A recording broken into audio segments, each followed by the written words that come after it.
My dear friends, एक बार फिर से आपका स्वागत है। तो डियर फ्रेंड्स, जैसा आप लोगों का बहुत एक इम्पॉर्टेंट क्वेश्चंस रहता था, अभी पिछले कुछ वीडियो में लगातार देख रहा हूँ आप लोग मैसेज कर रहे हैं कि सर मॉप अप राउंड में एग्जैक्टली होगा क्या और कैसे होगा मॉप अप राउंड, कैसे मैं मिनिमम मार्क्स का स्टूडेंट हूँ और मुझे कैसे MBBS मिल सकता है थ्रू मॉप अप राउंड। मैं इस वीडियो में पूरी जानकारी आपको दूंगा। वीडियो को लास्ट तक देखिएगा और वीडियो को लास्ट तक देखने के बाद अगर पसंद आए तो आप जरूर इसको लाइक कीजिएगा और कमेंट कीजिएगा, और फर्स्ट टाइम चैनल को देख रहे होंगे तो आप लोग सब्सक्राइब कर लीजिएगा, बेल आइकन को क्लिक कीजिएगा। डियर फ्रेंड्स, मैं आपको बताना चाहता हूं कि अगर आप इसके डिटेल इन्फॉर्मेशन चाह रहे हैं, अगर आपको कोई कन्फ्यूजन लगे तो आप मुझे इंस्टाग्राम में भी फॉलो कर सकते हैं। कुछ बच्चों ने बोला कि सर इंस्टा में मैसेज कर रहा हूँ, आप जवाब नहीं दे पा रहे हो। बेटा एग्जैक्टली क्लासेस भी मेरी लगातार चलती है, इस वजह से मुझे समय थोड़ा कम मिलता है, पर जब भी फ्री होऊंगा मैं कोशिश पूरी करूँगा कि आपके क्वेश्चन का आंसर दे सकूँ। अब मैं आज आपको बताने वाला हूं कि मॉप अप राउंड में आप एग्जैक्टली क्या करोगे, क्या होगा मॉप अप राउंड, इसका पूरा डिटेल मैं आपको बताने जा रहा हूं। जरूर आप लोग देखिएगा। मैं आपको बता दूं बेटा कि मॉप अप राउंड की काउंसलिंग दो तरीके से होती है। एक होती है 85% स्टेट कोटा का और दूसरा होता है 15% ऑल इंडिया कोटा का। अब मॉप अप राउंड की काउंसलिंग एग्जैक्टली कैसे होगी, इससे पहले मैं 3 बातें आपसे करूंगा बेटा। 15% अगर ऑल इंडिया कोटा का मॉप अप राउंड की बात करूं तो इसमें क्या होता है बेटा, इसमें आपको ऑनलाइन एप्लीकेशन फॉर्म भरना पड़ेगा, मतलब ऑनलाइन रजिस्ट्रेशन करना होगा। बट आपको ध्यान रहे कि काउंसलिंग के टाइम में आपका फिजिकल अपीयरेंस जरूरी है। पहला बात, मैं 3 बातें बता दूं फिर मैं आता हूं मॉप अप राउंड पे। दूसरी बात यह बेटा कि मॉप अप राउंड में होता क्या है कि जैसे फर्स्ट और सेकेंड काउंसलिंग आपका हुआ, अब उसमें जो भी रिमेनिंग सीटें बची हुई हैं वो मॉप अप राउंड में ऑटोमेटिक ट्रांसफ़र हो जाएंगी, चाहे वो NRI सीट हो। क्योंकि लोग बोलते हैं कि सर गवर्नमेंट कॉलेज में भी मॉप अप राउंड होगा क्या, होता है बेटा, वो होता है। NRI सीट वगैरह जैसे बच गया मान लो, तो वो सीट ऑटोमेटिक स्टेट को ट्रांसफ़र हो जाती है, स्टेट कोटा में 85% कोटा में, और वहाँ से भी बचेगी। तब बताऊँगा आगे क्या होगा। और ये आपके पास या नॉर्मल कोटे की सीट कहीं खाली रह गई तब वो जाके मॉप अप राउंड में चला जाएगा, स्टेट काउंसलिंग में चला जाएगा।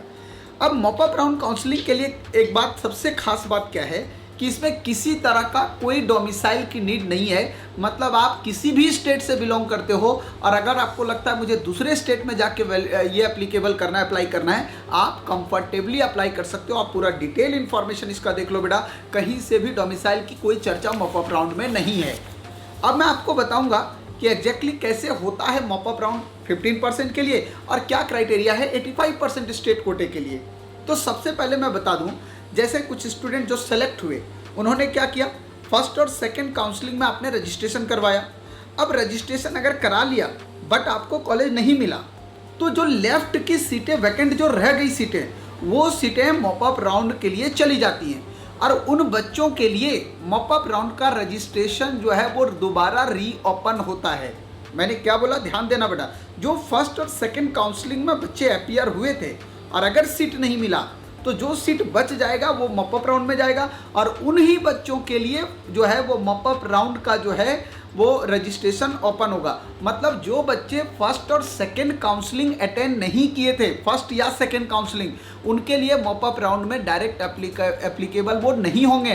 क्योंकि बहुत बच्चे पूछ रहे थे कि सर अगर मैंने फर्स्ट सेकंड राउंड नहीं दिया तो मैं दे सकता हूं क्या? बिल्कुल नहीं हो सकता बेटा ऐसा। आपको फर्स्ट या सेकंड काउंसलिंग में कहीं ना कहीं रजिस्ट्रेशन कराना होगा, तब अगर बचता है तब जाके आप मॉप अप राउंड के लिए एप्लीकेबल हो सकते हो। अब मैं आपको बता दूं इसमें क्या होगा। जैसे आपका मॉप अप राउंड का रजिस्ट्रेशन ओपन होगा, वैसे ही आपको MCC के साइट पे जाना है और वहाँ पे कैंडिडेट वेटिंग लिस्ट डिक्लेयर होगी। उसके बाद कॉलेज की लिस्ट भी आएगी वहाँ पे कि किस कॉलेज में 15% कोटे के थ्रू कितना सीट रिमेनिंग बचा हुआ है, चाहे वो डिम्ड का हो, चाहे वो प्राइवेट का हो, चाहे वो गवर्नमेंट का NRI सीट हो। ये ध्यान रखिएगा क्योंकि NRI सीट वगैरह की बात कर रहा हूँ गवर्नमेंट में, ठीक है। वो आपको वहाँ पे कैटेगरी वाइज दिखाई देगा कि OBC कैटेगरी में कितनी सीट बची है, जनरल में कितनी बची है, SC में कितनी और ST में कितना, वो प्रॉपर आपको दिखाई देगा बेटा।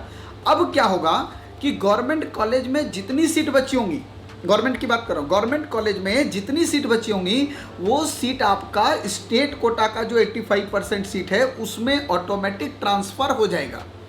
अब जब वहाँ पे ऑटोमेटिक ट्रांसफ़र हो जाएगा तो स्टेट काउंसलिंग कमेटी जो है वो स्टेट कोटे के लिए जो है वो काउंसलिंग शुरू करेगी, और वहाँ भी जब फर्स्ट और सेकेंड राउंड का काउंसलिंग हो जाएगा, सुनिएगा, जब स्टेट कोटे में फर्स्ट और सेकेंड राउंड की काउंसलिंग कंप्लीट हो जाएगी और फिर भी अगर वहाँ पे कुछ सीट बच गया तो जो स्टेट कोटे की सीट बची है और प्लस जो मॉपअप राउंड की सीट बची थी, समझना ध्यान से, जो मॉपअप राउंड के लिए ऑल इंडिया कोटे से जो सीट बची थी और जो स्टेट काउंसलिंग के बाद जो सीट बची है वो दोनों स्टेट मॉपअप राउंड के 85% कोटे में जाती है, जिसको स्टेट कंडक्ट करता है।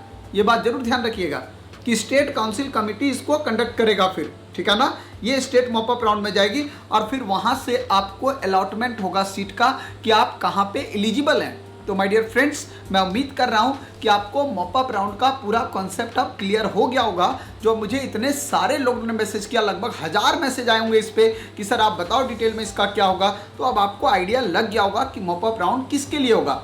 इसके बाद भी अगर आप प्राइवेट कॉलेज में और एडमिशन ले रहे हो, लो स्कोर वाले हो, तो बेटा मॉपअप राउंड में अगर वहां सीट बचती है तो आपको मैंने बताया था कि स्टे वैकेंसी राउंड होगा, जो कि कॉलेज अपने लिहाज पे कराएगा, मेरिट लिस्ट के अकॉर्डिंग कराएगा।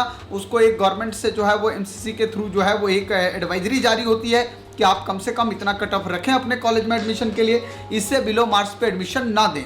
तो ये बेसिकली कंप्लीट क्राइटेरिया होगा बेटा, जिसके थ्रू आपका एडमिशन लो मार्क्स पे भी मिलने की संभावना होगी। तो मैं उम्मीद कर रहा हूं कि मॉपअप राउंड के रिगार्डिंग आपको सारी बातें समझ में आ गई होंगी। फिर भी अगर कोई कंफ्यूजन होगा बेटा तो आप जो है वो मुझे इंस्टाग्राम पे मैसेज छोड़िएगा, जब भी वक्त मिलेगा मैं कोशिश करूंगा कि आपको जवाब दूं।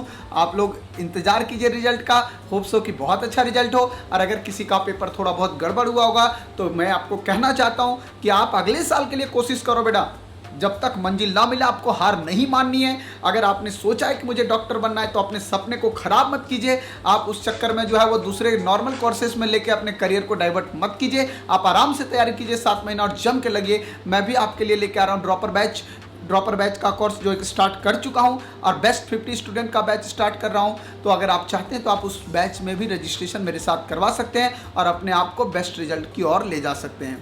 Thank you so much for watching my this video.